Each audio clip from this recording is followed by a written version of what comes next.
Resurvey లాభమా నష్టమా, తర్వాతి సమస్యలను ఎలా ఎదుర్కొంటాం? సో లాభమా నష్టమా అనే ఒక వార్త అయితే చూద్దాం. సో రెవెన్యూ శాఖను ఆరా తీసిన సర్కార్, ప్రత్యేక కమిటీ ఏర్పాటుకు ప్లాన్, ప్రజలు రైతులకు అవగాహన కార్యక్రమాలు, ధరణి తర్వాత మరింత చిక్కులు.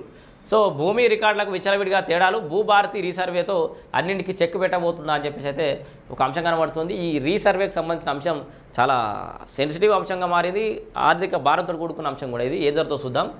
Digital India land records modernization program DILRMP మార్గదర్శకాలను అనుసరిస్తూ గ్రామాల్లో రీసర్వే చేయాలని ప్రభుత్వం నిర్ణయించింది. ఎంపిక చేసిన గ్రామాల్లో నేటి నుంచి రీసర్వే చేసేందుకు ప్రత్యేక బృందాలు విజిట్ చేయనున్నాయి. అయితే రీసర్వే ద్వారా నష్టాలు కూడా ఉన్నట్లు అధికారులు చెప్తున్నారు. గ్రామాల్లో భూ పంచాయతీ సమస్యలు పెరిగే ప్రమాదం కూడా ఉన్నదని స్వయంగా రెవెన్యూ శాఖనే చెప్తున్నాడు. ఓ అమ్మో, సర్వే ఏదో బాధ చేయకపోతే బాధ అంటుంది కదా. ఇగో అధికారులు వెల్లడిస్తున్నారు. లాభాలు చాలా ఆలస్యంగా పొందుతుండగా నష్టాలు మాత్రం తక్షణమే చూపుతాయని, తద్వారా ప్రభుత్వ మైలేజ్కు డ్యామేజ్ పెరిగే ప్రమాదం కూడా ఉన్నట్లు అధికారుల నుంచి అయితే అభిప్రాయాలు వ్యక్తమవుతున్నాయి. సో హైడ్రా కానీ ఇంకా కొన్ని నిర్ణయాలు కానీ ప్రభుత్వానికి చెడ్డ పేరు వచ్చినా, ప్రభుత్వానికి కావాల్సిన మైలేజ్ రాకపోయినా నిర్ణయాలు ఎట్లయితే తీసుకురో దీని మీద కూడా నిర్ణయం తీసుకోవాలి రేవంత్ రెడ్డి సర్కార్. సో ఓట్ల కోసమో తర్వాత వచ్చే మళ్ళీ అధికారులు రావడం కోసమో మీరు చేసే ప్రయత్నాలు మీరు చేయరు, కానీ ఇదైతే జనాలు గుర్తుపెట్టుకుంటారు ఇట్లాంటి చేంజెస్ చేయడం వల్ల. నిజంగా భూభారత్ వల్ల భూముల విషయంలో కూడా ఇప్పటికిప్పుడు సమస్యలు సాల్వ్ కాకపోవచ్చు.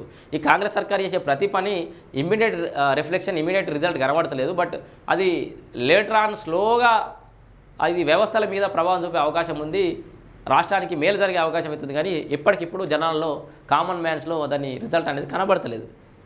సో ఇది దీర్ఘకాలికంగా ప్రయోజనాలు చేకూర్చే వ్యవస్థల మార్పు అనేది కాంగ్రెస్ సర్కారు మీదేసుకుంది. వాస్తవానికి గత ప్రభుత్వం కూడా సర్వే చేయాలని ప్లాన్ చేసింది. 1-2 మండలాల్లో పైలట్ మోడ్లో స్టడీ చేసింది. ఆయా గ్రామాల్లో ఉత్పన్నమవుతున్న భూ సమస్యలను గుర్తించి దాని పర్యావసనాలను అంచనా వేసి సర్వేకు వెనక్కి తగ్గింది. ఇప్పుడు భూభారత్తో మంచి పేరు పొందిన ఇందిరమ్మ సర్కార్ మరో స్టెప్ ముందుకు వేసి భూముల రీసర్వే అంటూ ప్రోగ్రాం చేపట్టింది. కానీ దీనితో ప్రభుత్వానికి నష్టం జరిగే ఛాన్స్ ఉన్నట్లు రెవెన్యూ అధికారులు ఆఫ్ ద రికార్డులో స్పష్టం చేస్తున్నారు. అసలు ఏం జరుగుతుంది? రికార్డుల ప్రకారం భూములు లేకపోవడం, భూమి విస్తీర్ణం ప్రకారం పొజిషన్లో లేకపోవడం, సో సర్వే నెంబర్లలో మార్పులు, ల్యాండ్ కబ్జాలు తదితర సమస్యలు ప్రస్తుతం నెలకొన్నాయి. ధరణి తర్వాత ఇలాంటి సమస్యలు ఎక్కువగా ఉన్నాయి. ప్రస్తుతం అధికారులు అంచనా ప్రకారం రాష్ట్ర వ్యాప్తంగా సుమారు 30-45% భూములకు ఇలాంటి సమస్యలు ఉన్నట్లు రెవెన్యూ ఆఫీసర్లు చెప్తున్నారు. ఈ సమస్యల్లో కుటుంబ సభ్యుల నుంచి బంధువులు, బయట వ్యక్తుల వరకు ఉన్నారు. పక్కపక్క పట్టదారుల మధ్య సమస్య తీవ్రత ఎక్కువగా ఉంది. పక్కపక్కకే ఉన్న భూమిలో సమస్య ఉంటుంది కదా. సర్వే చేసి స్పష్టమైన వివరాలు తెలుసాలంటే పాత రికార్డులు, రైతుల పాస్బుక్లన్నీ మార్చాల్సి ఉంటుంది. ఇలాంటి సమయంలో గ్రామ స్థాయిలో ఆందోళనలు, వ్యతిరేకతలు ప్రభుత్వాన్ని బదనాం చేసే అవకాశం కూడా ఉంది. తద్వారా ప్రభుత్వ గ్రాఫ్ క్రమంగా పడిపోయే ఆస్కారం కూడా ఉంది.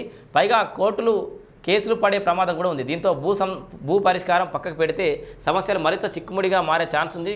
కోర్టు కేసులతో భూ పంచాయతీలు తెంచడం ప్రభుత్వానికి సాధ్యపడే ఛాన్స్ తక్కువగా ఉంటుందని అధికారులు చెప్తున్నారు. ప్రత్యేక కమిటీకి ప్లాన్. సో అయితే దీనికి ఒక ప్రత్యేక కమిటీ వేయాలని కూడా ప్లాన్ చేస్తున్నారట. ఏం చేస్తారో చూద్దాం.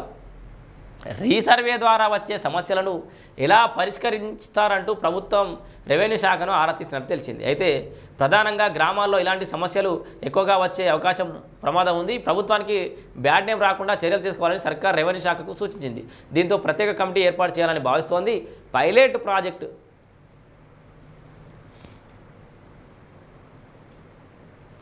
పైలట్ ప్రాజెక్టులో తేలిన సమస్యలను గుర్తించి వాటి పరిష్కార మార్గాలు తయారు చేస్తున్నారు.